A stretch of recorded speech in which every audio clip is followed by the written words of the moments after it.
যখন ঈমানবিহীন আবু তালেব দুনিয়া থেকে বিদায় নিল, আল্লাহ রাসূল চিৎকার দিয়ে কাঁদছে আর বলছে, আম্মি আম্মি মা তারাকতানি সাবিলা। ও চাচা, দুনিয়াতে কতবার সহযোগিতা আমাকে করছো, জাহান্নাম থেকে বাঁচানোর জন্য একটা পথ খোলা রাখা গেলা না। তোমাকে যে আমি জাহান্নাম থেকে বাঁচাবো এরকম একটা পথ রাখা গেলা না। আল্লাহ রাসূল ব্যথিত হইছেন। আল্লাহ রাসূলের কাছে জিবরাইল পাঠায় দিছে আর বলছে, ইন্নাকা লা তাহদি মান আহবাবতা ওয়ালাকিন্নাল্লাহা ইয়াহদি মান ইয়াশা। ও আমার হাবিব, আপনি যাকে ভালোবাসেন তাকে ঈমান দিতে পারেন না, যাকে ভালোবাসেন কালেমা তাকে দিতে পারেন না। হেদায়েতের চাবিকাঠি তো আমার হাতে, আমি যাকে চাই তাকে হেদায়েত দিই। আল্লাহ রাসূল যখন দেখছে চাচা এত ঘনিষ্ঠ হওয়ার পরেও শুধু ঈমান না আনার কারণে আমি তাকে জাহান্নাম থেকে বাঁচাইতে পারি নাই, জাহান্নাম থেকে নিষ্কৃতি দিতে পারি নাই, আল্লাহ রাসূলই শুধু ব্যতীত হয় নাই যে ঈমান কত বড় দৌলত ওই দিন বুঝে আসবে। আমি তো এটা বুঝাইতে পারলাম না, এটা শুধু রাসূলই ব্যতীত হয় নাই, সাহাবায়ে কেরাম পর্যন্ত ব্যতীত হইছে। আল্লাহ রাসূলের কাছে আবু বকর রাদিয়াল্লাহু তাআলা আনহু নিজের পিতা আবু কুহাফাকে নিয়ে এসে বলতেছেন, ইয়া রাসূলুল্লাহ, আমার পিতাকে আপনি কালেমা পড়ায় মুসলমান বানায়া দেন। আল্লাহ রাসূল যখন আবু কুহাফাকে কালেমা পড়াইতেছিলেন, আবু বকর অজরে কাঁদতেছে, চোখের পানি ঝরায় কাঁদতেছে। আল্লাহ রাসূল জিজ্ঞেস করছে, আবু বকর তুমি কাঁদো কেন? আজকে তো তোমার খুশির দিন, আজকে তো আনন্দিত হওয়ার দিন, তোমার পিতা আজকে ইসলাম গ্রহণ করতেছে, ইসলামের ছায়া তলে আসতেছে, হেদায়েতের আলোয় আলোকিত হবে, আজকে তো তোমার খুশি হওয়ার দিন। আবু বকর তুমি কাঁদো কেন? কই, ইয়া রাসূলুল্লাহ, আজকে তো আমার চাইতে খুশি আর কেউ হবে না, আমি তো খুশি হওয়ার কথা, আমি তো খুশি হইছি, কিন্তু ইয়া রাসূলুল্লাহ আজকে আমার পিতা কালেমা পড়ার কারণে যতটুকু খুশি হইছি, যেদিন আপনার চাচা আবু তালেব দুনিয়া থেকে বিদায় নিছে, ওই দিন যদি আপনার চাচা কালেমা নিয়ে যদি চাইতো, ঈমান নিয়ে যদি চাইতো, আমি আবু বকর ওই দিন আজকের চাইতেও কোটি গুণ বেশি খুশি হয়ে যাইতাম। এই মেরে দোস্ত, কি দিয়ে আমি আপনাকে বুঝাবো কালেমা যে কত বড় দৌলত। আল্লাহর কাছে কোনোদিন চাই নাই, কিন্তু আল্লাহ ভালোবাসা মুসলমানের ঘরে আমাকে আপনাকে দিয়ে দিছে। আল্লাহ ওই সময় বাছাই করছে সমস্ত মানুষের মধ্যে থাকা, আব্দুর রহমান তোকে মুসলমানের ঘরে দিলাম, আব্দুল করিম তোকে মুসলমানের ঘরে দিলাম, ও আব্দুর রহিম তোকে মুসলমানের ঘরে দিলাম। এখানে আমরা যারা আছি সবাইকে আল্লাহ বাছাই কইরা কইরা মুসলমানের ঘরে জন্ম দিয়ে দিছে। কোনোদিন দরখাস্ত করি নাই। আল্লাহ আমাকে ভালোবাসেন। আমার কথার সূত্র হয়তো মনে আছে আপনাদের, যে আল্লাহ আমাদেরকে ভালোবাসেন বিদায় আল্লাহর কাছে দরখাস্ত ছাড়াই আল্লাহ আমাকে মুসলমানের ঘরে কালেমা দিয়ে আল্লাহ আমাকে পাঠায় দিয়েছে। কালেমা কত বড় দৌলত। হাদিস আসছে বুখারীতে, আল্লাহ রাসূল বলেন, মান আখিরু কালামিহি লা ইলাহা ইল্লাল্লাহ দাখালাল জান্নাহ। যার শেষ কথা লা ইলাহা ইল্লাল্লাহ হবে, ওই কালেমা ওকে একদিন জান্নাতের দুয়ার পর্যন্ত পৌঁছায় দিবে। আল্লাহ রাসূলের পাশেই এক ইহুদির ছোট্ট বাচ্চা অসুস্থ, আল্লাহ রাসূল দেখতে গেছেন। ওই পাশের বাচ্চাকে দেখতে যাওয়ার পরে আল্লাহ রাসূল ওই বাচ্চার কাছে বসছেন। দেখে যে আল্লাহ রাসূল বুঝছেন সে আর ফিরবে না, বিদায় নেবে এখন। এই জন্য আল্লাহ রাসূল তাকে বারবার বলতেছে, কালেমা পড়ে নাও, কালেমা শাহাদতের সাক্ষী দাও। ছোট্ট বাচ্চা একবার পিতার চেহারার দিকে তাকায়, একবার রাসূলের চেহারার দিকে তাকায়, একবার রাসূলের চেহারার দিকে তাকায়, একবার পিতার চেহারার দিকে তাকায়, ফেল ফেল করে তাকায় আছে। তো বাবা বুঝছে মুহাম্মাদুর রাসূলুল্লাহ যা বলে মিথ্যা বলে না। এই জন্য বাবা ইহুদি হওয়া সত্ত্বেও ছেলেকে বলতেছে, আতি আবুল কাসেম, আবুল কাসেম যা বলে মেনে নাও, মেনে নে বেটা, আবুল কাসেম যা বলতেছে তুই স্বীকার কর। বলতে দেরি, বাবার অনুমতি পাইতে দেরি হয় নাই, ছোট্ট বাচ্চা সাক্ষী দিয়ে ফেলছে, আশহাদু আল্লাহ ইলাহা ইল্লাল্লাহ ওয়া আশহাদু আন্নাকা রাসূলুল্লাহ। আমি সাক্ষ্য দিচ্ছি আল্লাহ ছাড়া কোনো মাবুদ নাই, আপনি আল্লাহর রাসূল। সাক্ষী দিতে দেরি, মালাকুল মউত ওই বাচ্চাটাকে থামাইরা উঠা নিতে দেরি করে নাই, দুনিয়া থেকে বিদায় নিছে। আল্লাহ রাসূল দাঁড়ায় গেছে আর বলতেছেন, আলহামদুলিল্লাহিল্লাযী আনকাযাহু বি মিনান নার। আমি তো ওই আল্লাহর প্রশংসা করতেছি যে আল্লাহ আমার মাধ্যমে এই বাচ্চাকে শেষ কথা কালেমা দিয়া চিরস্থায়ী জাহান্নাম থেকে একে মুক্ত করে দিয়েছে। হে মেরে দোস্ত, কালেমা জি কত বড় দৌলত, এটা এখন বুঝে আসবে না, ওইখানে বুঝে আসবে। ওই কালেমা দিয়া আল্লাহ আমাকে মুসলমানের ঘরে জন্ম দিছে। আল্লাহ আমাকে ভালোবাসেন বিদায় আমাকে মুসলমানের ঘরে জন্ম দিছে। যদি আল্লাহ আমাকে ভালো না বাসতেন তাহলে অন্যদের ঘরেও আমাদেরকে দিতে পারতেন না? পারতেন না? ইহুদির ঘরে দিতে পারতেন না? খ্রিস্টানের ঘরে দিতে পারতেন না? হিন্দুর ঘরে দিতে পারতেন না? আমরা যে মুসলমান হইছি এটা নিজের বিবেক দিয়ে না মেরে দোস্ত, এটা আল্লাহ আমাকে মূর্তি পূজা থেকে বাঁচায়া দিছে। আমি আমার এলাকায় এক জায়গায় বসা ছিলাম, এক দোকানে বসা ছিলাম, ঈদের মধ্যে অনেকগুলো আউলামা একরাম একসাথ হয়েছি। তো এক জায়গায় বসা আছি, ওই ঘরের জানালা দিয়া নদীর পানি দেখা যায়। তো নদীর পানিতে দেখলাম একটা মূর্তি ডুবানোর পরে যা থাকে, মূর্তি কি দিয়া বানায় দেখছেন কোনোদিন? খেরার মাটি, ঠিক না? আমার এলাকার মানুষ তো বুঝবেনি। খের দিয়া আর উপরে মাটি দিয়া সুন্দর প্রলেপ দিয়া রং দিয়া ইচ্ছা মতো কালার দিছে, ঠিক না? শুধু এতটুকুই না, আর একটা জিনিস দেয় নিচে দিয়ে এক কল একটা বাঁশ দেয়, দেখছেন? বাঁশ দেয় না? দেয়। এখন যখন ইবাদত করে, পূজা করার পরে এরে তো ডুবাইয়া দেয়, ঠিক না? ডুবাই কেমনে দেখছেন? ডুবানো ওরে এমনি এমনি ডুবাইলে শুদ্ধ হয় না, লাঠি দিয়ে ডুবাইতে হয়, দেখছেন? তো আমি ওখানে দেখলাম যখন ডুবাইছে কাদামাটি তো সব পড়ে গেছে, এখন আছে কি খেয়ার আর ওই ভিতরে একটা লাঠি যে বাঁশ, এই বাঁশই তো আছে, আর তো কিছু নাই। আমি দেখা মাঝে মাঝে ভাবলাম, এই নিজের হাতে বানাইলো, নিজের হাতে আকৃতি দিল, নিজের হাতে সাজাইলো, আবার এইটা নিজের আবার ইবাদতের মালিক হয় কেমনি? কিভাবে এটার আবার ইবাদত করা যায়, পূজা করা যায় কিভাবে? মানুষের বিবেক কোথায়? বিবেকে তো বলে যে এটা নিজের হাতে বানাইলাম, সেটা আবার প্রভু হয় কিভাবে? কিছুক্ষণ ভাবলাম, পরবর্তীতে আমার মনে হইল, হয় এই ধারণা করা আমার ঠিক হয় নাই, এই ধারণা আমার করা ঠিক হয় নাই। ওই মালিক যদি আমাকে ওই হিন্দুর ঘরে দিয়ে দিতেন, ওই আল্লাহ যদি আমাকে ওই হিন্দুর ঘরে দিতেন, আমিও তো ওই মূর্তিরই পূজা করতাম। আল্লাহ যদি আমাকে ওই হিন্দুর ঘরে দিতেন, আমি কি করতাম? ওর মতোই তো আমি মূর্তিরই পূজা করতাম। তো আমি যে ওখান থেকে বাঁচছি এটা নিজের বিবেক দিয়া না, আমার মালিক আমাকে বাঁচায়া দিছে। ওই আল্লাহ আমাকে মূর্তি পূজা থেকে বাঁচায়া মুসলমানের ঘরে জন্ম দিয়ে আমাকে দুনিয়া পাঠাইছে। আসার, আল্লাহর ইবাদত করার, আল্লাহর মনোনীত ধর্মকে গ্রহণ করার মতো ক্ষমতা আমাদেরকে ছিল না। আল্লাহ আমাকে ভালোবাসছেন বিধায় আল্লাহ আমাদেরকে এই পর্যন্ত নিয়ে আসছেন। এমনকি এখানে যারা আমরা বসছি, আমরা এখানে যারা বসা, তাদেরকেও আল্লাহর ভালোবাসাই এই জায়গায় নিয়ে আসছে। যদি আল্লাহ আমাদেরকে ভালো না বাসতেন তাহলে অন্যদেরকে যেমন দোকানপাটে, রাস্তাঘাটে, এমনকি কম্বলের নিচে শোয়ায়া রাখছেন, আল্লাহ আমাদেরকে ওই জায়গায় রাখতে পারতেন। কিন্তু আল্লাহ ভালোবাসেন বিধায় কোন কোন শীতের মধ্যেও এই জায়গায় নিচে শুধু মাটি, এখানে ফোমের গদি আমাদেরকে দেওয়া হয় নাই, বসার জন্য আরামের কোনো বিছানা এখানে দেওয়া হয় নাই, তারপরেও এই জায়গায় আল্লাহ আমাদেরকে বসায় রাখছে।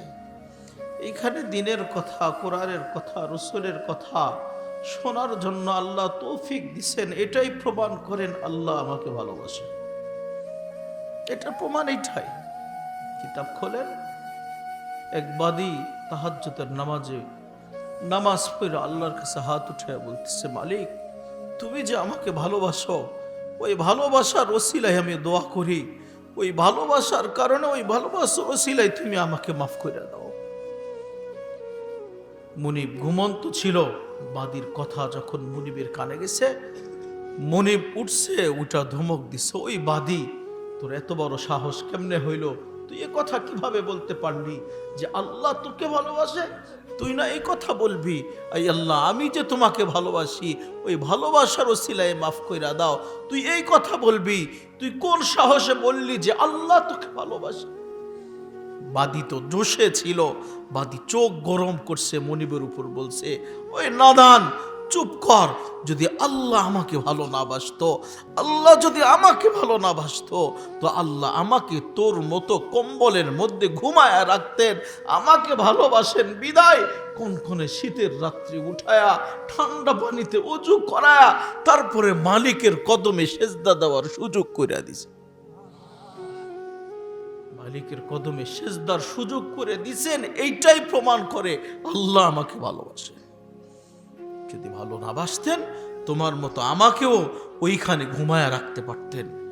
এটা আমি বুঝাইতে চাইতেছি মেরে দোস্ত, আল্লাহ আমাকে ভালোবাসেন বিধায় এই জায়গায় আমাকে নিয়ে এসে বসাইছে।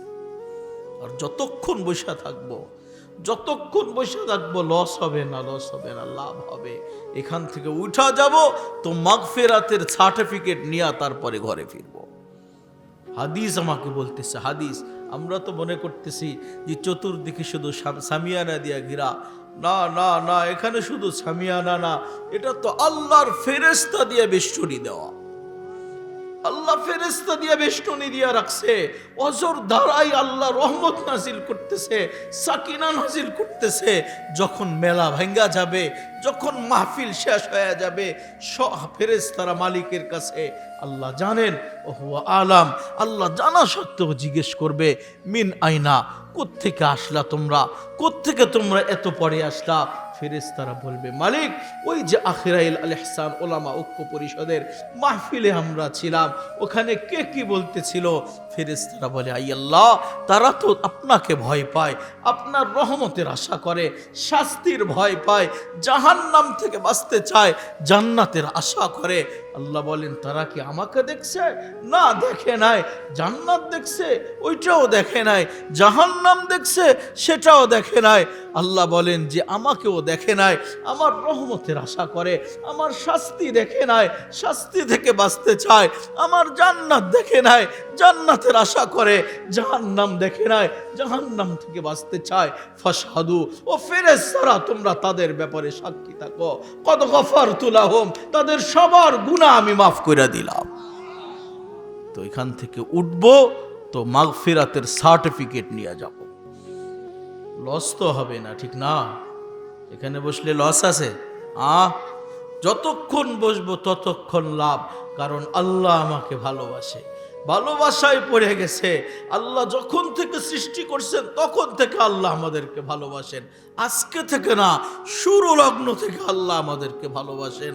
ফেরেশতারা আমাদের বিপক্ষে অভিযোগ উঠাইছে, অভিযোগ। কোরআন বলতেছে, ওয়াইদ ক্বালা রাব্বুকা লিল মালাইকাতি ইন্নী জাইলুন ফিল আরদি খলিফা। আল্লাহ বলেন, আমি আমার প্রতিনিধিত্ব করার জন্য আমি সৃষ্টি করতে চাই, এক জাতি সৃষ্টি করব, আমি মানুষ সৃষ্টি করতে চাইতেছি। ফেরেশতারা ওই সময় আমাদের বিপক্ষে আল্লাহর দরবারে অভিযোগ দায়ের করছে, অভিযোগ। আতাজআলু ফিহা মা ইফসিদু ফিহা ওয়া ইয়াসফিকুদ দিমা, এমন জাতি বানাবেন যারা দুনিয়ায় যাওয়ার পর সবাই উল্টে যাবে, পুরা পৃথিবী অস্থির করে রাখবে, শুধু মারামারি কাটাকাটি হানাহানি করতে থাকবে, তাদেরকে বানাবেন আপনি? নাহনু নুসাব্বিহু বিহামদিকা ওয়া নুকদ্দিসু লাক, আপনার ইবাদতের দরকার, আমরাই যথেষ্ট।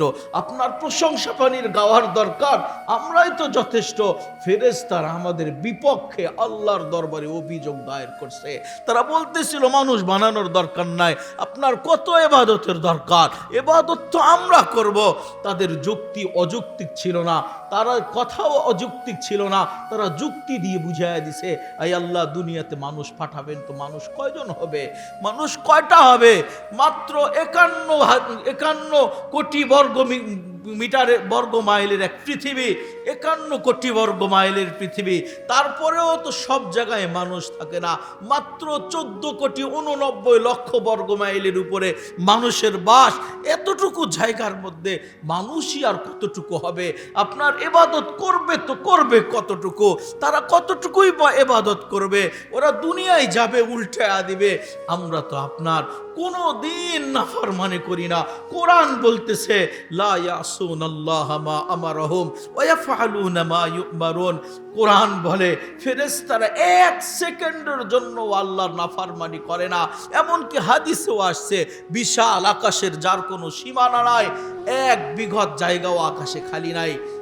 লাইসা ফিস সামাই মাওদিআ শিবরিন ওয়ালা আরবাতি আসাবে, এক বিঘত 4 আঙ্গুল জায়গাও আকাশে খালি নাই। ফিহি মালাকুন কায়েন, কোন না কোন ফেরেশতা দণ্ডায়মান, আও মালাকুন রাকিআ, কোন না কোন ফেরেশতা রুকুর মধ্যে, আও মালাকুন সাজিদ, কোন না কোন ফেরেশতা সিজদার মধ্যে। ইউসাব্বিহুনা বিতাসবিহি রাব্বি ওয়া ইউকদ্দিসুনা বিতাকদিসি রাব্বি ওয়া ইউমাজ্জিদুনা বিতামজিদি রাব্বি মিন ইয়াউমি খালকিস সামাওয়াতি ওয়াল আরদ, যেদিন থেকে আল্লাহ আসমান জমিন সৃষ্টি করছে সেদিন থেকে নিয়া ইলা ইয়াউমিল কিয়ামা, কিয়ামত পর্যন্ত, লা ইয়ালতাফিতুনা তারফাত আইন, এক চোখের পলক পরিমাণ আল্লাহর নাফরমানি করে না। তাদের যুক্তি তো ঠিক ছিল, তাদের দাবি ঠিক ছিল, আই আল্লাহ আপনার ইবাদতের দরকার, আমরাই তো যথেষ্ট, মানুষের প্রয়োজন নাই, কারণ আমরা হইল অগণিত। কোরআন বলতেছে লা ইয়ালামু জুনুদা রাব্বিকা ইল্লাহু, আল্লাহর ফেরেশতার সংখ্যা আল্লাহ ছাড়া আর কেউ জানে না। ওই সময় ফেরেশতারা দাবি করছে আল্লাহ মানুষ বানানোর দরকার নাই, ইবাদত আমরাই যথেষ্ট, আপনার প্রশংসা বাণী গাওয়ার দরকার আমরাই যথেষ্ট, মানুষের প্রয়োজন নাই। আল্লাহ ফেরেশতাদের অভিযোগ এক জায়গায় রাখছে, এক পাশে রেখা বলতেছে ইন্নী আলামু মা লা তা'লামুন, আমি যা জানি তোমরা তা জানো না। আরে শুধু ইবাদতের জন্য আমি মানুষ বানাইতেছি না, আমি তো মানুষকে ভালোবাসা আমি মানুষকে সৃষ্টি করতেছি। আমাদেরকে আল্লাহ ভালোবাসা সৃষ্টি করছে, আল্লাহ মহব্বতে পড়ে আমাদেরকে সৃষ্টি করছে। ইবাদত তো শুধু ফেরেশতারা করলেই যথেষ্ট হয়ে যাইতো, তারা তো কোনো গুনাহ করে না। লা ইয়াসুনাল্লাহ মা আমারহুম ওয়া ইয়াফআলুনা মা ইউমারুন, আল্লাহর আদেশের বাহিরে এক কদম তারা দেয় না। তো তাদের যুক্তি তো ঠিক ছিল, কিন্তু আল্লাহ বলেন না, আমি শুধু মানুষকে ইবাদতের জন্য না, আমি তো মানুষকে মহব্বত করে সৃষ্টি করতেছি। আল্লাহ আমাদের ভালোবাসেন, ওই শুরু লগ্ন থেকেই ভালোবাসেন। আল্লাহ যখন মানুষ সৃষ্টি করলেন, ফেরেশতাদের দ্বিতীয় অভিযোগ ছিল, আই আল্লাহ মানুষদের যখন বানায় ফেলছেন, ফাজআল্লাহুমুদ দুনিয়া, মানুষদেরকে দুনিয়া দিয়ে দেন, ওয়াজআল্লানাল আখিরা, আর আমাদেরকে আখিরাত দিয়ে দেন।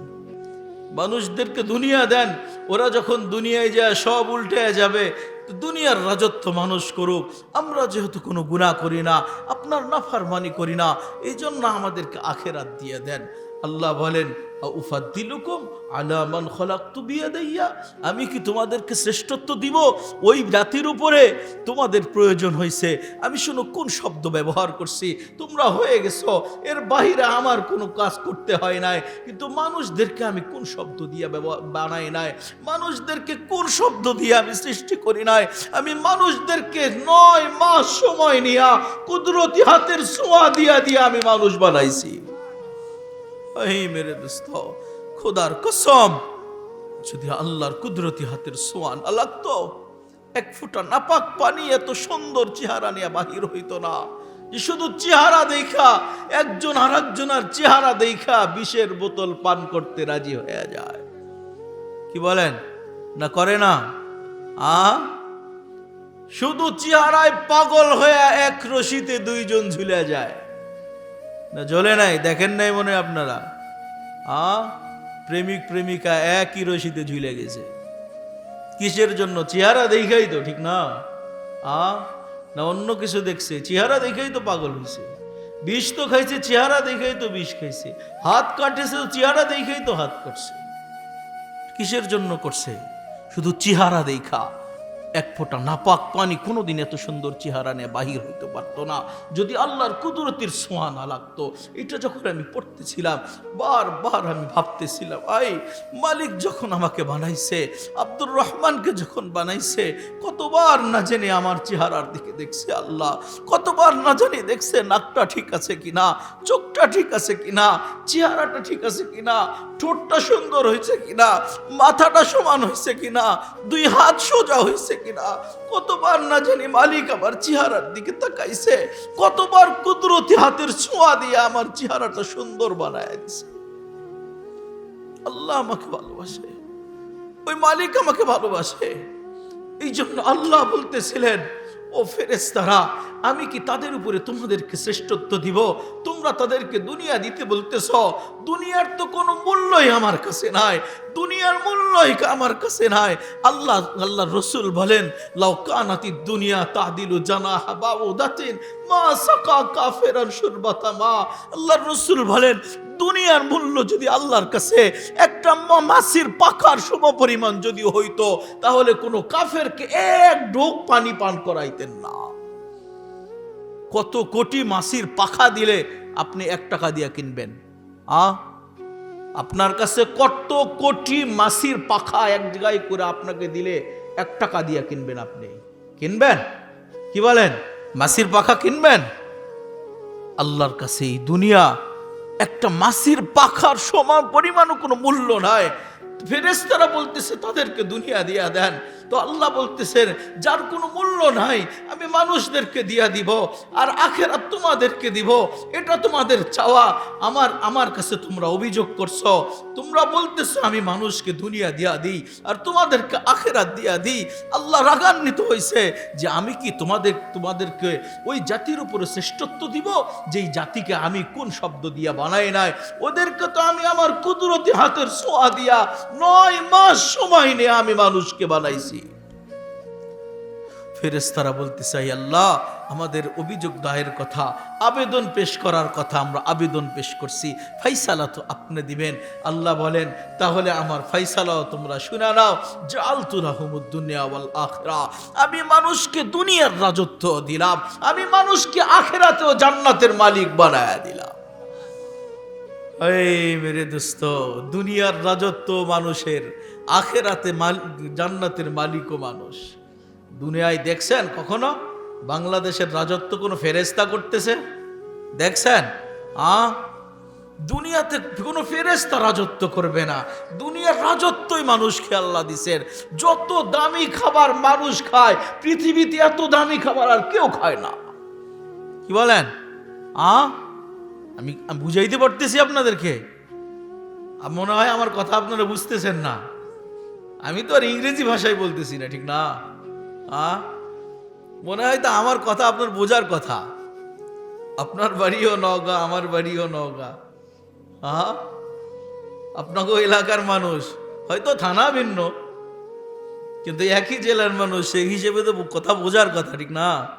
এমন ভাবে ঘুমিয়ে যাইতেছেন, মনে হইতেছে আমার আগে আপনারা ঘুমিয়ে গেছে, নাকি ঠান্ডায় একদম আইস হয়ে যাইতেছেন, বরফ হয়ে গেছেন। ঠান্ডা আজকে কম মনে হইতেছে অন্যান্য দিনের চাইতে, আজকে একটু ঠান্ডা কম। তো সেই হিসেবে শরীরটা একটু ঝাড়া দিয়ে বসার দরকার। বেশি সময় বিরক্ত করব না, খুব কম সময়। যখন বলবেন যে বুঝি নাই, বুঝতেছি না, ভালো লাগতেছে না, ছেড়ে দিয়ে উঠে চলে যাব। আর যদি কোন না চলবে তাহলে কিছুক্ষণ সামনে যাওয়া যাবে। যদি বোঝেন তাহলে সামনে যাই, আর যদি না বোঝেন তাহলে প্রধান বক্তা তো আছেই আপনাদের। প্রধান বক্তা এসে আপনাদেরকে শেষ পর্যন্ত নিয়ে যাবে। তো যেটা আমি আপনাদেরকে বুঝাইতে চাইতেছি যে আল্লাহ রাব্বুল আলামিন মানুষদেরকে দুনিয়ার বাদশাহীও দিছে, আখিরাতের বাদশাহীও দিছে। দুনিয়ার বাদশাহী কোনো জিন করে না, দুনিয়ার বাদশাহী কোনো ফেরেশতা করে না। আল্লাহ দুনিয়ার বাদশাহী মানুষদেরকে দিছে, এমনকি আখিরাতেও জান্নাতের মালিক আল্লাহ মানুষদেরকেই বানাবে। আজ পর্যন্ত কোনো কোরআন হাদিসে শুনছেন, দেখছেন, পড়ছেন, কোনো আলেমের কাছে শুনছেন যে ফেরেশতারা জান্নাতের মালিক হবে? শুনছেন কোনোদিন? ফেরেশতাদের তো গণনা কম নাই, সংখ্যায় কম নাই, যার সংখ্যা আল্লাহ ছাড়া কেউ জানে না। এমনকি তারা আকৃতিতেও ছোট না, বিশাল আকৃতির ফেরেশতা আল্লাহ বানায় রাখছে, তারাও জান্নাতের মালিক হবে না। জিবরিল বিশাল আকৃতির মালিক। আল্লাহ রসুল বলতেছেন, জিবরিল তোমাকে একদিন আমি আসল সুরতে দেখতে চাই।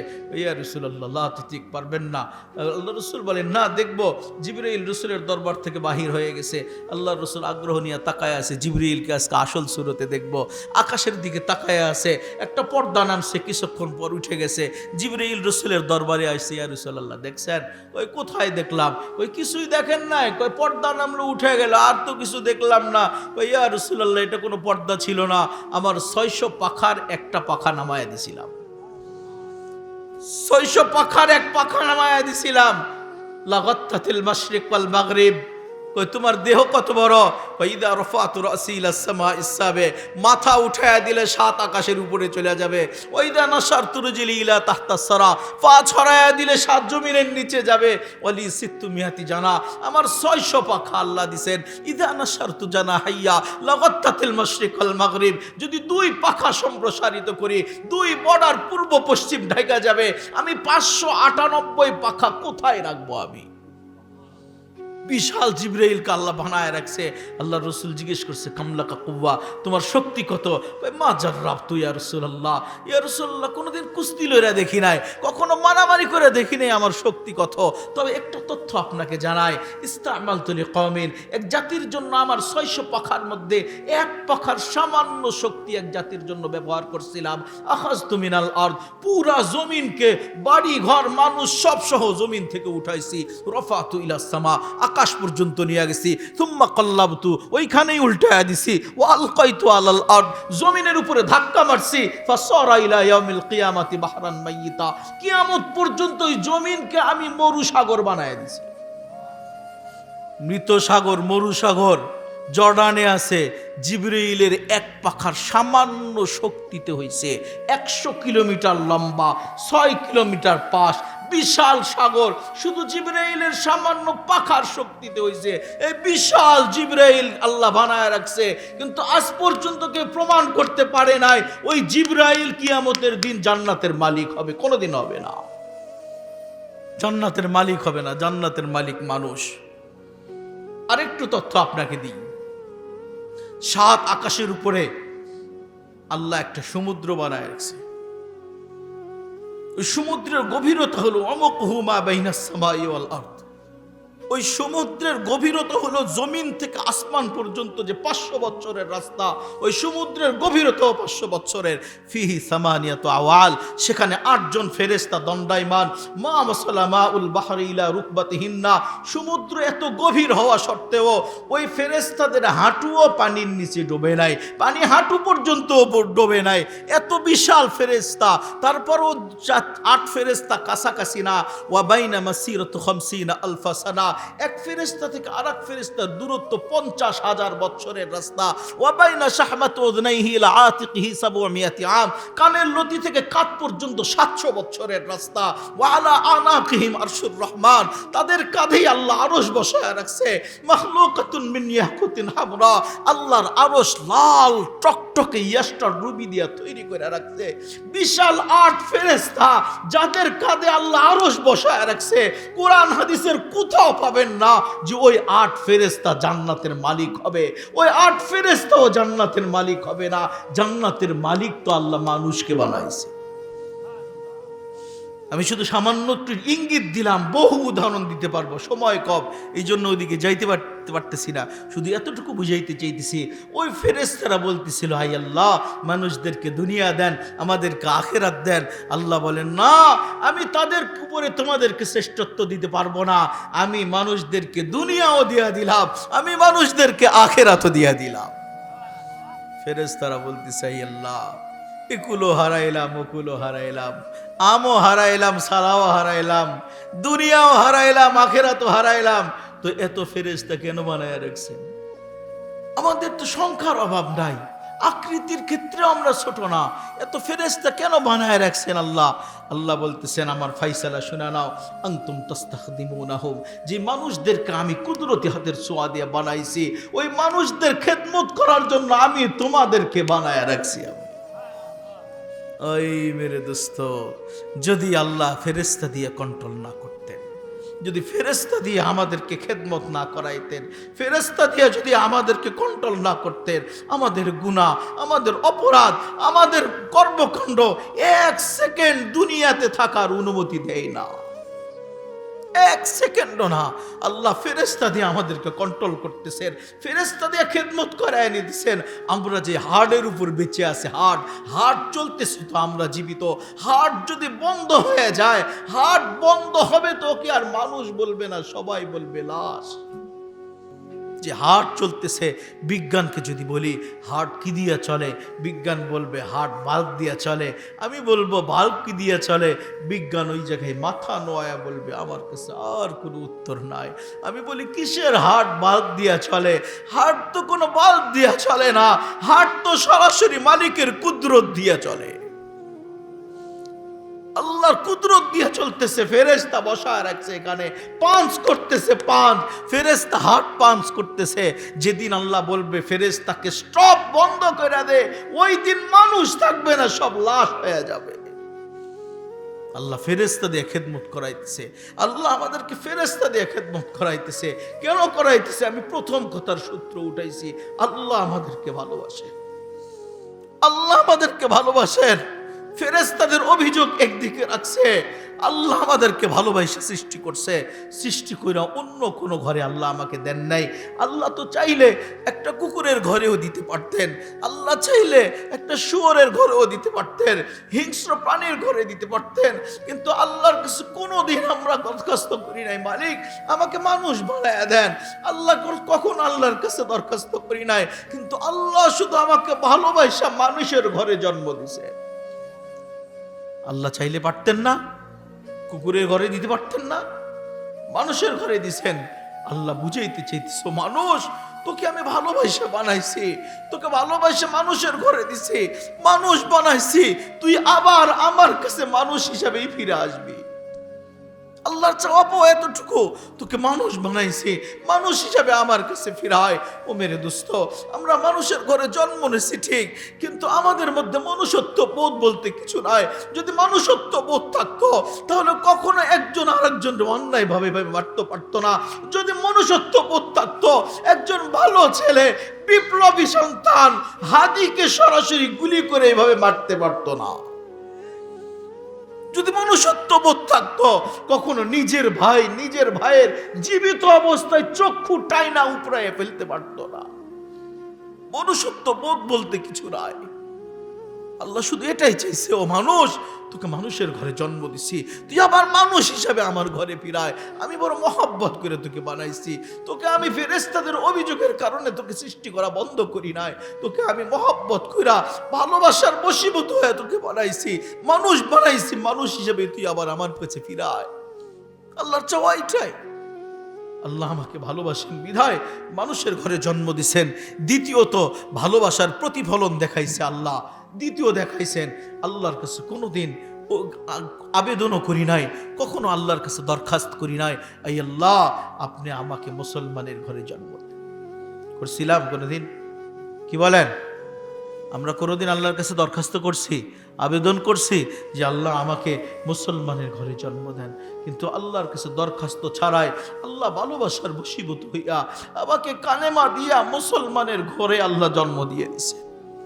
কালেমা জি কত বড় দৌলত, ইমান জি কত বড় দৌলত, এটা আপনি বুঝাইতে পারবো না, আজকে বুঝে আসবে না, কিন্তু কিয়ামতের দিন ঠিকই ইমানের মূল্য বুঝে আসবে। কালেমার মূল্য তো ওই সময় বুঝে আসবে। কেউ যদি ইমান ছাড়া দুনিয়া থেকে বিদায় নেয়, ও মেরে দোস্ত, যদি আল্লাহর ইমান ছাড়া যায়, নবীর যদি একেবারে ঘনিষ্ঠ হয়, সম্পর্ক যদি থাকে, ইমানবিহীন যদি যায়, সেও জাহান্নাম থেকে বাঁচতে পারবে না। কালেমার দৌলত এত বড় দৌলত, ইমানের দৌলত এত বড় দৌলত। কেউ যদি ইমান ছাড়া যায়, রাসূলের সাথে সম্পর্ক থাকলেও জাহান্নাম থেকে বাঁচতে পারবে না। বুখারী খোলেন, বুখারীর কিতাব খোলেন, বুখারীর রিওয়ায়াত দেখাইতেছি। আল্লাহ রাসূলের চাচা আবু তালেব আল্লাহ রসুলের সুখে দুঃখে সব সময় পাশে ছিলেন। এমনকি যখন আল্লাহ রসুলকে কুরাইশরা বয়কট করছে, সে আবু তালেবের মধ্যে আবু তালেব চাইলে তো কুরাইশদের সাথে স্বাচ্ছন্দ্যে জিন্দগি কাটাইতে পারতো, কিন্তু না মেরে দোস্ত, শুধু মুহাম্মদ রাসূলুল্লাহর সাথে সম্পর্ক থাকার কারণে শুধু ভাতিজার সাথে একাধিক বছর পাতা চাবায় খেয়েছে, পাতা। তারপরও ভাতিজার সঙ্গ ছাড়ে নাই।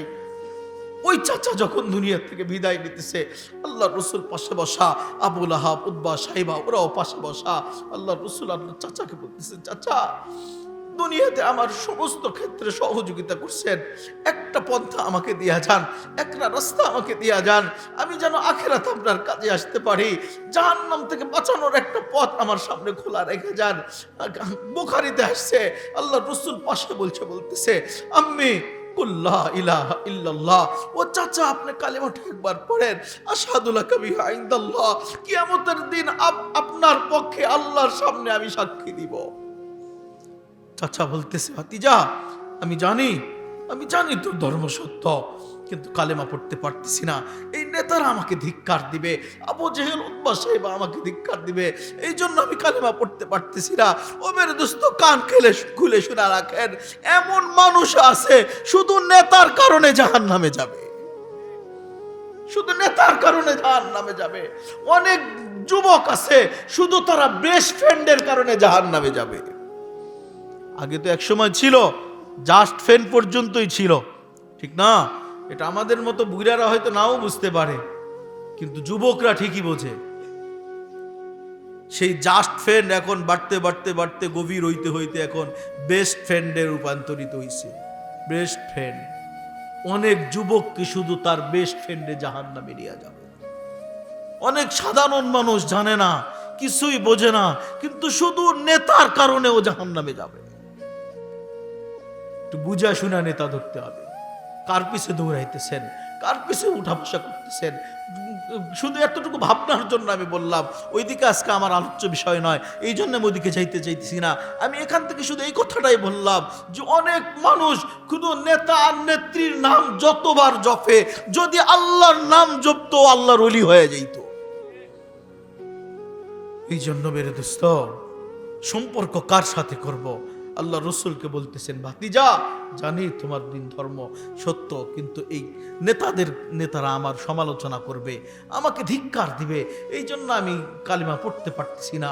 আল্লাহ রসুল বলতেছেন চাচা একটা পন্থা দিয়ে দিই, আপনি যদি জোরে না পড়তে পারেন আস্তে পড়েন, আমার কানের কাছে মুখ লাগাইয়া পড়েন, তারপরেও আমি সাক্ষী দিব। চাচা বলতেছে তাও পারবো না। আল্লাহ রসুল বলেন চাচা শেষ একটা পদ্ধতি আমি আপনাকে বলে দিই, যদি মানেন তো আমি আপনাকে জাহান্নামের আগুন থেকে বাঁচাইতে পারবো, যদি না মানেন জাহান্নামের আগুন থেকে বাঁচাইতে পারবো না। ওই শেষ পন্থা, আপনি যদি নাও পড়েন, আমি উচ্চ স্বরে কালেমা পড়তেছি, আমি জোরে কালেমা পড়তেছি, আপনি শুধু আমার সাথে ঠোঁটটা একটু নাড়াবেন, আপনি শুধু ঠোঁটটা একটু হালায় দিবেন। যদি এতটুকুও করতে পারেন, তারপরেও কিয়ামতের দিন আপনাকে জাহান্নাম থেকে বাঁচানোর চেষ্টা করব। ওই সময় বলতেছিল চাচা বলতেছে ভাতিজা আন্নার খায়রুম মিনাল আর, আন্নার খায়রুম মিনাল আর। ও ভাতিজা জাহান্নামের আগুন তো আমি সহ্য করতে পারবো, এই নেতাদের কথা আমি সহ্য করতে পারবো না, এদের সমালোচনা আমি সহ্য করতে পারবো না, এদের ধিক্কার আমি সহ্য করতে পারবো না। এই জন্য আমি জাহান্নামের আগুনকে নিয়ে দুনিয়া থেকে বিদায় হয়ে গেলাম। যখন ঈমানবিহীন আবু তালেব দুনিয়া থেকে বিদায় নিল, আল্লাহ রাসূল চিৎকার দিয়ে কাঁদছে আর বলছে আম্মি আম্মি মা তারাকতানি সাবিলা। ও চাচা দুনিয়াতে কতবার সহযোগিতা আমাকে করছো, জাহান্নাম থেকে বাঁচানোর জন্য একটা পথ খোলা রাখা গেল না। তোমাকে যে আমি জাহান্নাম থেকে বাঁচাবো এরকম একটা পথ রাখা গেল না। আল্লাহ রসুল ব্যতীত হইছেন। আল্লাহ রসুলের কাছে জিবরাইল পাঠায় দিছে আর বলছে ইন্নাকা লা তাহদি মান আহবাবতা ওয়ালাকিন্নাল্লাহা ইয়াহদি মান ইয়াশা।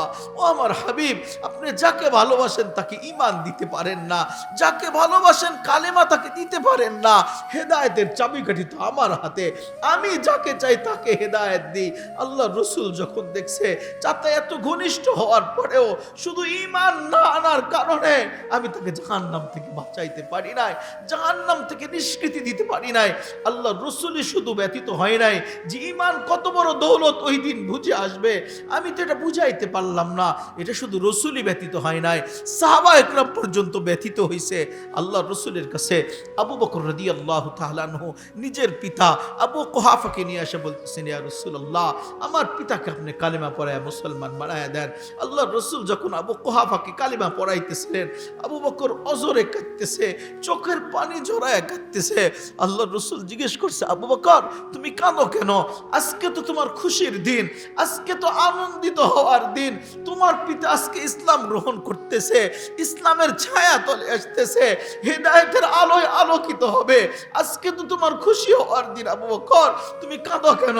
কই ইয়া রাসূলুল্লাহ, আজকে তো আমার চাইতে খুশি আর কেউ হবে না, আমি তো খুশি হওয়ার কথা, আমি তো খুশি হয়েছি, কিন্তু ইয়া রাসূলুল্লাহ আজকে আমার পিতা কালিমা পড়ার কারণে যতটুকু খুশি হয়েছি, যেদিন আপনার চাচা আবু তালেব দুনিয়া থেকে বিদায় নিছে, ওই দিন যদি আপনার চাচা কালেমা নিয়ে যদি চাইতো, ঈমান নিয়ে যদি চাইতো, আমি আবু বকর ওই দিন আজকের চাইতেও কোটি গুণ বেশি খুশি হয়ে যাইতাম। এই মেরে দোস্ত, কি দিয়ে আমি আপনাকে বুঝাবো? কালেমা যে কত বড় দৌলত, আল্লাহর কাছে কোনোদিন চাই নাই, কিন্তু আল্লাহ ভালোবাসা মুসলমানের ঘরে আমাকে আপনাকে দিয়ে দিচ্ছে। আল্লাহ ওই সময় বাছাই করছে সমস্ত মানুষের মধ্যে থাকা, আব্দুর রহমান তোকে মুসলমানের ঘরে দিলাম, আব্দুল করিম তোকে মুসলমানের ঘরে দিলাম, ও আব্দুর রহিম তোকে মুসলমানের ঘরে দিলাম। এখানে আমরা যারা আছি সবাইকে আল্লাহ বাছাই কইরা কইরা মুসলমানের ঘরে জন্ম দিয়ে দিচ্ছে। কোনোদিন দরখাস্ত করি নাই। আল্লাহ আমাকে ভালোবাসেন। আমার কথার সূত্র হয়তো মনে আছে আপনাদের, যে আল্লাহ আমাদেরকে ভালোবাসেন বিদায় আল্লাহর কাছে দরখাস্ত ছাড়াই আল্লাহ আমাকে মুসলমানের ঘরে কালেমা দিয়ে আল্লাহ আমাকে পাঠায় দিয়েছে। কালেমা কত বড় দৌলত। হাদিস আসছে বুখারীতে, আল্লাহ রাসূল বলেন, মান আখিরু কালামিহি লা ইলাহা ইল্লাল্লাহ দাখালাল জান্নাহ। যার শেষ কথা লা ইলাহা ইল্লাল্লাহ হবে, ওই কালেমা ওকে একদিন জান্নাতের দুয়ার পর্যন্ত পৌঁছায় দিবে। আল্লাহ রাসূলের পাশেই এক ইহুদির ছোট্ট বাচ্চা অসুস্থ, আল্লাহ রসুল দেখতে গেছেন। ওই পাশের বাচ্চাকে দেখতে যাওয়ার পরে আল্লাহ রসুল ওই বাচ্চার কাছে বসছেন। দেখে যে আল্লাহ রসুল বুঝছেন সে আর ফিরবে না, বিদায় নেবে এখন। এই জন্য আল্লাহ রসুল তাকে বারবার বলতেছে, কালেমা পড়ে নাও, কালেমা শাহাদতের সাক্ষী দাও।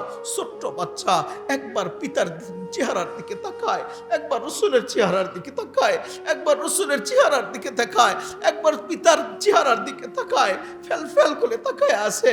তো বাবা বুঝছে মুহাম্মাদুর রাসূলুল্লাহ যা বলে মিথ্যা বলে না। এই জন্য বাবা ইহুদি হওয়া সত্ত্বেও ছেলেকে বলতেছে, আতি আবুল কাসেম, আবুল কাসেম যা বলে মেনে নাও, মেনে নে বেটা। আবুল কাসেম যা বলতেছে তুই স্বীকার কর। বলতে দেরি, বাবার অনুমতি পাইতে দেরি হয় নাই, ছোট্ট বাচ্চা সাক্ষী দিয়ে ফেলছে, আশহাদু আল্লা ইলাহা ইল্লাল্লাহ ওয়া আশহাদু আন্নাকা রাসূলুল্লাহ। আমি সাক্ষ্য দিচ্ছি আল্লাহ ছাড়া কোনো মাবুদ নাই, আপনি আল্লাহর রাসূল।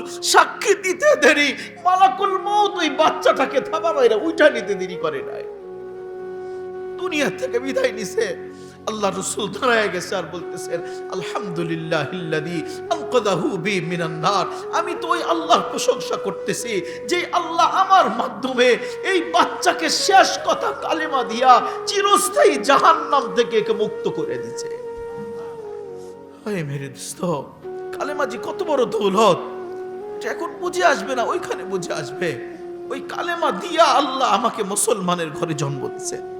আল্লাহ আমাকে ভালোবাসেন বিদায় আমাকে মুসলমানের ঘরে জন্ম দিছে। যদি আল্লাহ আমাকে ভালো না বাসতেন তাহলে অন্যদের ঘরেও আমাদেরকে দিতে পারতেন না, পারতেন না। ইহুদির ঘরে দিতে পারতেন না, খ্রিস্টানের ঘরে দিতে পারতেন না, হিন্দুর ঘরে দিতে পারতেন না। আমরা যে মুসলমান হইছি এটা নিজের বিবেক দিয়ে না মেরে দোস্ত, এটা আল্লাহ আমাকে মূর্তি পূজা থেকে বাঁচায়া দিছে। আমি আমার এলাকায় এক জায়গায় বসা ছিলাম, এক দোকানে বসা ছিলাম। ঈদের মধ্যে অনেকগুলা আউলামা একরাম একসাথ হয়েছি। তো এক জায়গায় বসা আছি, ওই ঘরের জানালা দিয়ে নদীর পানি দেখা যায়।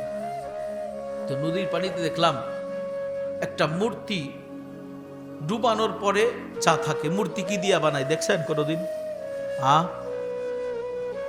খেরার মাটি, ঠিক না? আমার এলাকার মানুষ তো বুঝবেনি।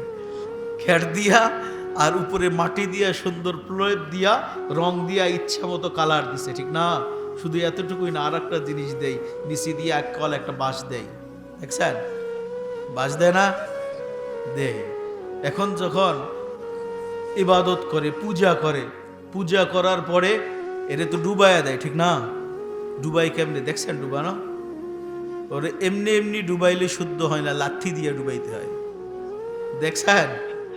তা আমি ওখানে দেখলাম যখন ডুবাইছে কাদামাটি তো সব পড়ে গেছে, এখন আছে কি খেয়ার আর ওই ভিতরে একটা লাঠি যে বাঁশ, এই বাঁশই তো আছে, আর তো কিছু নাই।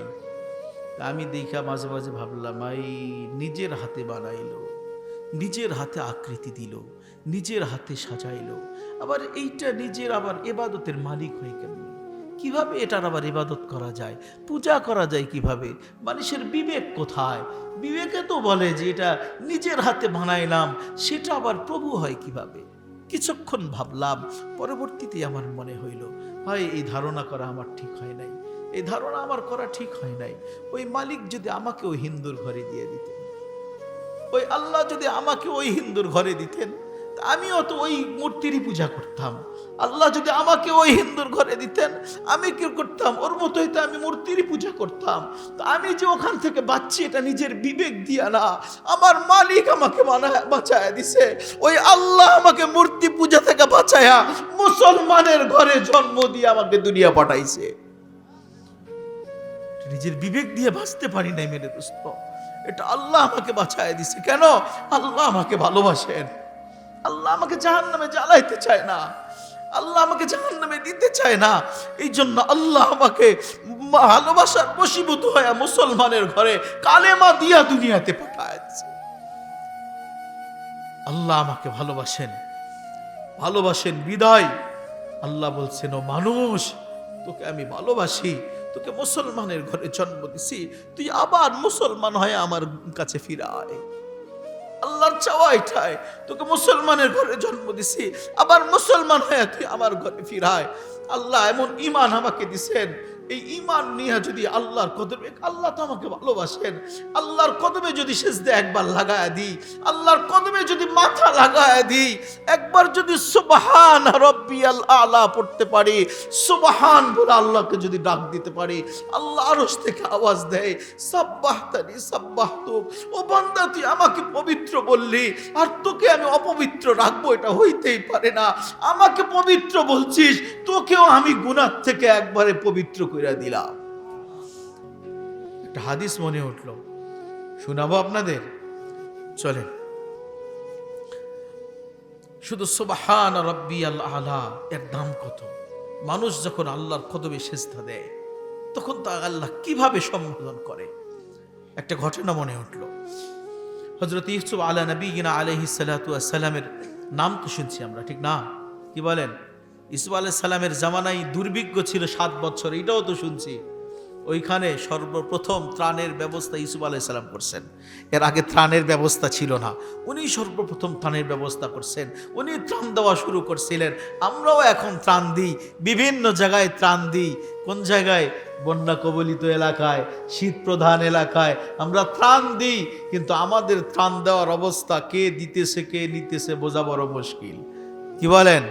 1 কেজি ত্রাণ দিতে গেলে 10 জনের সেলফি উঠাই, মানে ত্রাণ দিতেছে না সেলফি উঠাই দিতেছে, আল্লাহ ভালো জানে। তো ইউসুফ আলাইহিস সালাম ত্রাণ দিতেছিলেন, যা রাজুলুন ফকির, একজন দরিদ্র মানুষ এসে বলতেছে, ইউসুফ আলাইহিস সালামের সামনে এসে বলতেছে, আতিনি মিম্মা আতাকাল্লাহ, ও আল্লাহর নবী, আল্লাহ আপনাকে যে রাজত্ব দিছেন, আল্লাহ আপনাকে যে ক্ষমতা দিছেন, অন্যদেরকে যতটুকু দিতেছেন, আপনার ক্ষমতা বলে আমাকে একটু বেশি দেন।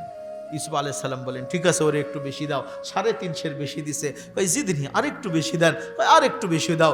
2বার 3বার বেশি দেওয়ার পর বলছে, জিদনি, আরেকটু বেশি দেন। ইউসুফ আলাইহিস সালাম বলতেছেন, আমা আলিমতা, তুমি কি জানো না সবার ঘরে ঘরে দুর্ভিক্ষ চলতেছে, সবার পেটে ক্ষুধা, সবার বাড়িতে অভাব, তোমাকেই যদি এত বেশি দিয়া দিই, অন্যরা কি হাওয়া খায়া বাঁচবে? তাদেরকে দিতে হবে না? ওই ব্যক্তি মাথা উঠায়া বলতেছে, লাউ আলিমতা মান আনা লা আরদাইতানি, আপনি আমাকে চেনেন, আপনি আমার পরিচয় জানেন, আপনি যদি আমার পরিচয় জানতেন, আমার ব্যাকগ্রাউন্ড সম্পর্কে যদি আপনার ধারণা থাকতো, যদি আপনি আমাকে চিনতেন, তাহলে 1বার 2বার 3বার না, লা আরদাইতানি, যতবারই হোক আমাকে দিয়া খুশি করাইয়া দিতেন। একজন সাধারণ মানুষ যদি এমপি কে বলে, আপনি আমাকে চেনেন, মাথা উঠায়া দেখবে না? কে আসছে? এমপি কে বলতেছে, আপনি আমারে চেনেন? তো উনি বলতেছে, আপনি তো আমাকে চিনেন না। তো ইউসুফ আলাইহিস সালাম বলছে কৌতূহল বশত, মান আনতা, পরিচয় দাও দেখি, তুমি কে? ওই ব্যক্তি পরিচয় দিতেছে, আনাল্লাতী শাহিদতু লাকা বিল বারাআ মিন তুহমাতি জুলাইখা যাওজাতিল আজিজ। আপনি একটু স্মরণ করে দেখেন, অনেক বছর আগে একবার আজিজ মিশরের স্ত্রী জুলাইখা আপনাকে অপবাদ দিয়েছিল, খারাপ কাজের অপবাদ দিয়েছিল। ওই অপবাদ থেকে বাঁচানোর জন্য ছোট্ট একটা বাচ্চা আপনার পক্ষে সাক্ষী দিছিলেন, একটা ছোট্ট বাচ্চা আপনার পবিত্রতার সাক্ষী দিছিলেন। একটু স্মরণ করে দেখেন, ওই দিন যে ছোট্ট বাচ্চা আপনার পক্ষে পবিত্রতার সাক্ষী দিছিল, ওই ছোট্ট বাচ্চা আজকে আমি আপনার সামনে দাঁড়ানো। ইউসুফ আলাইহিস সালাম বলেন, হ্যাঁ তাহলে তো একবার দুইবার তিনবার দিলে হবে না। ইউসুফ আলাইহিস সালাম বলে দিতে দিতে দিতে দিতে 105 মণ গম বেশি দিয়ে দিয়েছে। ফাআওহাল্লাহু ইলা নবিয়্যিহি ইউসুফ, আল্লাহ তাআলা ইউসুফ আলাইহিস সালামের কাছে ওহী পাঠায় দিয়েছে, ও ইউসুফ হাদা আতাউ, এটা তোমার সাধারণ দান। লিমান শাহিদ, কাকে দিয়েছো? লিমান শাহিদ আলাকা বিল বারাআ মাররাতান ওয়াহিদা, এমন ব্যক্তিকে দিছো যে তোমাকে একবার মাত্র সাক্ষী দিছে, সারা জিন্দেগিতে একবার পবিত্রতার সাক্ষী দিছে। তারপরও আমি দেওয়াইছি দেখে দিতে পারছে, তাছাড়া দিতেও পারতো না। একবার সাক্ষী দেওয়ার কারণে, আর তোমার পদ তো বেশি না, 3টা পদের মালিক, 3 পদের মালিক হইয়া একবার সাক্ষী দিলেই যদি এত বেশি দান করো, কাইফা আতাই, তাহলে আমার দানটা কেমন হবে? তোমার তো 3 পদের মালিক, আমি তো 3 পদের মালিক না। আমি যাকে দিব একবার শুধু ডাকে না, লিমান শাহিদ আলী সাবাহান ওয়া মাসাআ, সকাল সন্ধ্যা আমার পবিত্রতার ঘোষণা দেয়, লাইলা ওয়া নাহারা, দিন রাত আমার প্রশংসা করে। ফজর থেকে শুরু করছে সুবহানাকাল্লাহুম্মা ওয়া বিহামদিকা ওয়া তাবারাক ইসমুকা ওয়া তাআলা জাদ্দুকা ওয়া লা ইলাহা গায়রুক, ওইখান থেকে আমার পবিত্রতার ঘোষণা শুরু হয়েছে। ফজর, জোহর, আসর, মাগরিব, ইশা, বিতর 5 ওয়াক্ত নামাজের পরে 33 বার সুবহানাল্লাহ, 33 বার আলহামদুলিল্লাহ, 34 বার আল্লাহু আকবার, দিন রাত আমার প্রশংসা করতেছে। আমি তো তোমার মতো 3 পদের মালিক না ইউসুফ, আমি তো মালিক হইল আনার রহমানুর রহিমুল মালিকুল কুদ্দুসুস সালামুল মুমিনুল মুহাইমিনুল আজিজুল জব্বারুল মুতাকাব্বিরুল খালিকুল বারিউল মুসাవ్বিরুল গফফারুল কাহ্হারুল ওয়াহাবুর রাজ্জাকুল ফাত্তাহুল আলিমুল কাবিদুল বাসিতুল খাফিদুর রাফিউল মুইজ্জুল মুযিল্লুস সামিউল বাসির আল হাকমুল আদলুল লতীফুল খাবীর আল হাফিজুল মুকিতুল হাসিবুল জলিলুল করিমুল রকিবুল মুজিবুল ওয়াসি আল হাকিমুল ওয়াদুদুল মজিদুল বাঈতুশ শহীদ আল হকুল ওয়াকিল আল কবিয়ুল মতিন আল মুহসি আল মুবদি আল মুহয়ি আল মুমীত আল হাইয়ুল কাইয়্যুম আল ওয়াজিদ আল মাজিদ আল ওয়াহিদ আল আহাদ আস সামাদ আল কাদির আল মুকতাদির আল মুকদ্দম আল মুআخر আল আউয়াল ওয়াল আখির ওয়াল যাহির ওয়াল বাতিন আল ওয়ালি আল মুতআালি আল বরর আত তাওয়াব আল মুনঈম আল মুনতাকিম আল আফওয়া আর রাউফ মালিকুল মুলকি যুল জালালি ওয়াল ইকরাম আল মুকসিত আল জামি আল গনি আল মুগনি আল মাহনি আল দার আল নাফি আল নূর আল হাদি আল বদি আল বাকি আল ওয়ারিস আর রশিদ আল সবর জাল্লে জালাল। আমি তো 99 পদের মালিক আল্লাহ, তুমি তো মাত্র 3 পদের মালিক। আমি তো 1 পদের মালিক না, আমি তো 99 পদের মালিক। তুমি দিয়েছো যে একবার সাক্ষী দিছে, তাকেই তুমি এত বেশি দিছো। যেই বান্দা আমার দিন রাত সকাল সন্ধ্যা এত বেশি আমার পবিত্রতার ঘোষণা দেয়, তাহলে আমি 99 পদের মালিক, কত বেশি দান করব একটু ধারণা করো না। আল্লাহ রসুল বলেন, আই আল্লাহ আমার উম্মতকে কত দিবেন? কয় 1 আমল করলে 1 সওয়াব দিব। ভাই আল্লাহ একটু বাড়ানো যায় না? তো আল্লাহ বলেন আপনার উম্মত 1 আমল করবে 10 গুণ বাড়ায় দিলাম। কোরআন বলতেছে মান জা বিল হাসানাতি ফালাহু আশরাম সালিহা, 1 আমল করলে 10 নেকি দিবে। আল্লাহ রসুল বললেন মালিক আমার উম্মতের জন্য আরেকটু বাড়ায় দেন না। তো আল্লাহ বলেন আপনার উম্মত 1 করবে 100 বাড়ায় দিব। আল্লাহ রসুল বলেন মালিক আমার জন্য আমার উম্মতের সওয়াব একটু বাড়ায় দেন। আল্লাহ বলেন আপনার উম্মত 1 আমল করবে 700 বাড়ায় দিব। আল্লাহর রাসূল আবার বলতেছেন আয় আল্লাহ আমার উম্মতের হায়াত তো কম হবে, আমার উম্মতের সময় তো কম হবে, আর একটু কি বাড়ানো যায় না?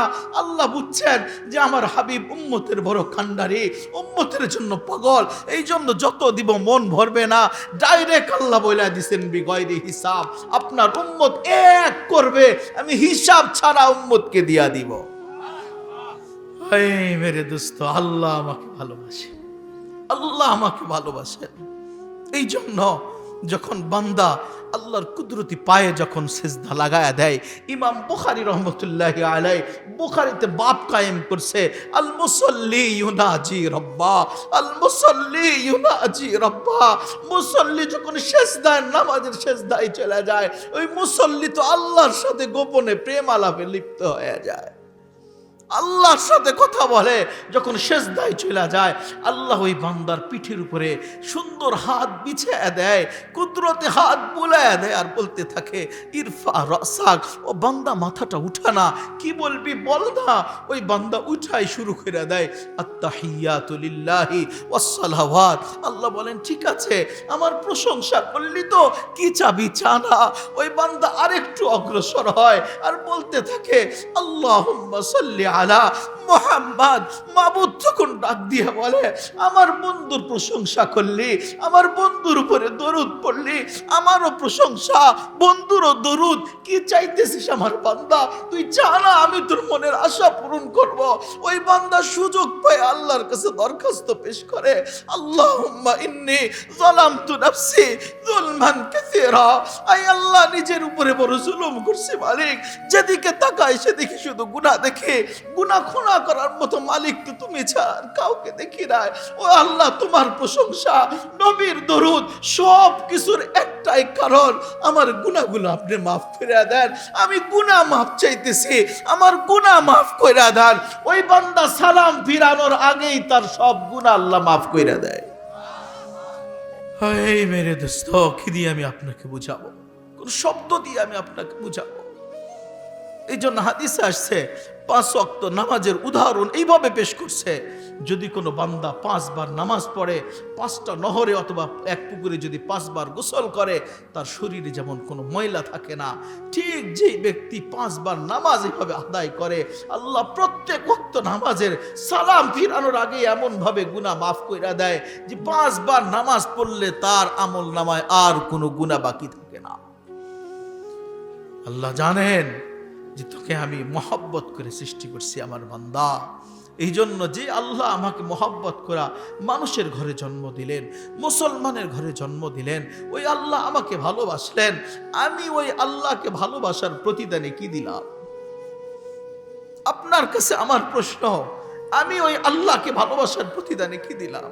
যে আল্লাহ আমাকে ভালোবাসলেন, যে আল্লাহ আমাকে চাইলেন তোমাকে মানুষের ঘরে জন্ম দিছি, মানুষ হিসেবে আসো, যে মুসলমানের ঘরে জন্ম দিছি তুমি মুসলমান হয়ে আমার কাছে আসো, আমি ওই আল্লাহর ভালোবাসার প্রতিদানে কি দিলাম? আমি 5 বার আল্লাহ আমাকে ডাক দিছে, 5 বার। কয়জন মানুষ আমি আল্লাহর ঘর পর্যন্ত গেছি? কয়জন মানুষ আল্লাহর কদমে সিজদা লাগাইছে?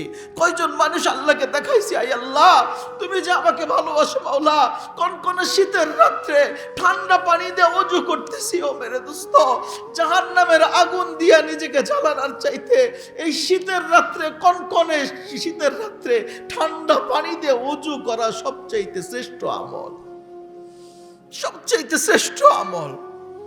আমি এই জন্যই বলবো যে আল্লাহ আমাকে ভালোবাসলেন, ওই আল্লাহর ভালোবাসার প্রতিদান কতটুকু দিলাম?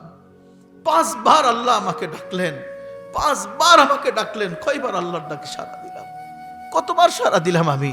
আল্লাহ তো আমার কাছে চাইতেছেন, বান্দা তোকে মুসলমান হিসেবে বানাইছি, আবার মুসলমান হয়ে আমার ঘরে আমার কাছে ফিরায়। মুসলমানের ইমানের পরে সর্বপ্রথম যে ইবাদত সেটা হলো নামাজ। সর্বপ্রথম ইবাদত নামাজ। আমরা কতটুকু আদায় করতে পারছি? এই নামাজ এত গুরুত্ব দিয়েছেন আল্লাহর রাসূল। আল্লাহর রাসূল বলেন, আউয়ালু মা ইউহাসাবু বিহিল আবদু ইয়াউমাল কিয়ামাতিস সালাহ। কিয়ামতের দিন সর্বপ্রথম নামাজের হিসাব হবে। যার নামাজ ওকে, অন্য সব আমল আল্লাহ ওকে কইরা দিবে। নামাজ শেষ, অন্য কোনো আমল ঠিক হবে না। নামাজের গুরুত্ব এই পর্যন্ত কেন? সমস্ত ইবাদত দুনিয়াতে ফরজ হয়েছে, যাকাত দুনিয়াতে ফরজ হয়েছে, রমজান দুনিয়াতে ফরজ হয়েছে, অন্যান্য হজ দুনিয়াতে ফরজ হয়েছে, কিন্তু নামাজ আল্লাহ আরশে আজিমে ফরজ করছে। আল্লাহ রসুল আরশে আজিমে নিয়ে ওইখানে ফরজ করছেন। মেরাজ তো এই মাসেই হয়েছে, ঠিক না? কি বলেন? মেরাজ ওই জায়গায় নিয়ে গেছে না, ওই জায়গায় তো নামাজ ফরজ হয়েছে। আমি ওইদিকে যাইতে চাইতেছিলাম না, সময় কম, একটু টাচ। বিরক্ত হইতেছেন আপনারা? বিরক্ত হলে রেখা দিই। যেহেতু আমার পরে আরেকজন বক্তা আছে, আল্লাহ তাআলা নামাজ ফরজ করছেন আরশে আজিমে, আরশে আজিমে নিয়ে যা ফরজ করছেন। আল্লাহ রসুল মেরাজ তো এমনি এমনি হয় নাই। আল্লাহ রসুল যখন একই বছরে দুইজন হিতাকাঙ্ক্ষীকে হারালেন, চাচা আবু তালিবকে হারালেন, আম্মাজান খাদিজা রাদিয়াল্লাহু তাআলা আনহাকে হারালেন, আল্লাহ রসুল বিষণ্ণ, মক্কাওয়ালারা দিন মানতেছে না। আল্লাহ রসুল চাইলেন তায়েফে গেলে হয়তো তারা মানবে। তায়েফে যাওয়ার পরেও রক্তাক্ত অবস্থায় ফিরে আসলেন আল্লাহ রসুল, রক্তাক্ত অবস্থায়। আল্লাহ রসুল বিষণ্ণ। আল্লাহ রসুলকে সান্ত্বনা দেওয়ার জন্য, আমার হাবিব, মানুষের কষ্ট পেয়ে আপনি বিষণ্ণ হবেন না, আপনি দুঃখ করবেন না, কষ্ট করবেন না। তারা আর কতটুকু আপনাকে কষ্ট দিবে? আপনি তো আমার জন্য, আমি আপনাকে ভালোবাসি। আমার রাজত্ব দেখা যান, আমার রাজত্ব কত বড়। আল্লাহ শুধু রসুলকে সান্ত্বনা দেওয়ার জন্য, আল্লাহ রসুলকে রাজত্ব দেখানোর জন্য আরশে আজিমে নিয়েছিলেন যে আমার রাজত্ব দেখা যান, আমি আপনার সাথে আছি, বিষণ্ণ হবেন না। আল্লাহ রসুল মেরাজের ঘটনা মনে আসলে আমার স্মরণ হয়। আমের এক সময় বসে বসে কাঁদতেছে। আব্দুল মুত্তালিব জিজ্ঞেস করছে, মা তুমি কাঁদো কেন? কয়, আব্বা আজকে তো আব্দুল্লাহ নাই, মোহাম্মদ হাঁটা শিখছে, এখন 1 পা 2 পা 4 পা করে হাঁটতেছে। আজকে তো আব্দুল্লাহ জীবিত নাই। আব্দুল্লাহ যদি জীবিত থাকতো, মোহাম্মদ হাঁটতে হাঁটতে পারতেছে, আব্দুল্লাহ মোহাম্মদকে নিয়ে মদিনার অলিতে গলিতে ঘুরে বেড়াইতো, চাচা আর ফুফুর বাড়িতে বেড়াইতে নিয়ে যাইতো, ও কাজমি জান্নার মেলায় নিয়ে যাইতো। আজকে তো আব্দুল্লাহ নাই, আব্দুল্লাহ নাই, মোহাম্মদকে কে বেড়াইতে নিয়ে যাবে? ওই সময় মনে হয় আল্লাহ ওয়াদা করছিলেন, আমি না, সময় একটা আসবে, সময় আসতে দে। আজকে যদি আব্দুল্লাহ থাকতো, মোহাম্মদকে আর কত দূর ঘুরাইতো, হয়তো মদিনার অলিতে গলিতে, নয়তো চাচা আর ফুফুর বাড়িতে, নয়তো দাদা আর নানার বাড়িতে, ও কাজার মিজান্নার মেলায়, এর চাইতে বেশি ঘুরাইতে পারতো না। আমি না, সময় একটা আসবে, সময় আসতে দে, আমি আমার মোহাম্মদকে হাতে ধরবো। মদিনা, মক্কা থেকে বাইতুল মুকাদ্দাস, ওখান থেকে প্রথম আকাশ, দ্বিতীয়, তৃতীয়, চতুর্থ, পঞ্চম, ষষ্ঠ, সপ্তম, সিদরাতুল মুনতাহা, জান্নাত, জাহান্নাম, আরশ, কুরসি, লৌহ কালাম, আমার আরশ দেখায় আমার রসুলকে মদিনায় ফিরাইয়া দিব। এই মেরে দোস্ত, আল্লাহ রসুলকে নিয়ে গেছেন, নিজে পাশে বসাইছেন। আল্লাহ রসুল বলতেছেন, আয় আল্লাহ, এত উপরে আসলাম, আপনার সাথে কথা বললাম। কোরআন বলতেছেন, ফাকানা কাবা কাউসাইনি আও আদনা, একেবারে পাশাপাশি বসছে। ওইখানে আল্লাহ রসুল বলতেছেন, আয় আল্লাহ, আমি আপনার কাছে আসলাম, পাশে বসলাম, কথা বললাম। আমার উম্মত তো আপনার সাথে কথা বলতে পারলো না, আমার উম্মত তো আপনার সাথে দিদার হইল না। আল্লাহ বলেন, আমি তো সিস্টেম এই জন্য আগের থেকে কইরা রাখছি, ওই সেইটা আবার কি, আমি আপনার উম্মতের জন্য 50 ওয়াক্ত নামাজের হাদিয়া দিয়া দিলাম। কয় ওয়াক্ত দিছিলেন? 50 ওয়াক্ত নামাজের হাদিয়া। আল্লাহর রসুল খুশিতে বাগবাগ, আল্লাহর রসুল খুশিতে বাগবাগ যে আল্লাহ আমার উম্মতের সাথে কথা বলবেন, 50 বার প্রতিদিন কথা বলবে। খুশিতে বাগবাগ চলে আসতেছিলেন। মুসা আলাইহিস সালামের সাথে সাক্ষাৎ, কত ওয়াক্ত হাদিয়া দিছেন? কয় 50। কয় ফারজি ইলা রব্বিক ওয়াসআলিত তাখফিফ, ফিরা যান, আর একটু কমায়া নিয়ে আসেন। পারবে না আপনার উম্মত, আমার উম্মতি পারে নাই, আপনার উম্মত পারবে না, কমায়া নিয়ে আসেন। গেছে 5 কমায়া দিছেন, 1 বার 2 বার 3 বার 4 বার 5 বার 6 বার 7 বার 8 বার 9 বার, 5 লং 45 কমায়া দিছে। মুসা আলাইহিস সালাম বলে, আর কত আছে? কয় 5 আছে। ফারজি ইলা রব্বিক ওয়াসআলিত তাখফিফ, জাহান এই 5ও কমায়া নিয়ে আসেন। আপনার উম্মত পারবে না, আমার উম্মতকে 2 ওয়াক্ত পড়াইতে পারি নাই। আমি তো বনি ইসরাইলের থেকে, আমি তাজরবাকার, পরীক্ষিত, আমার তিক্ত অভিজ্ঞতা আছে। আপনি 5 ওয়াক্ত পারবেন না আপনার উম্মতের। আমরা মনে হয় এখন 5 ওয়াক্ত খুব ভালো পারি, ঠিক না? কি বলেন? সবাই পড়ি তো 5 ওয়াক্ত। এমনও মানুষ আছি, এখানে ওয়াজ শুনতেছি, এশার নামাজও পড়ি নাই।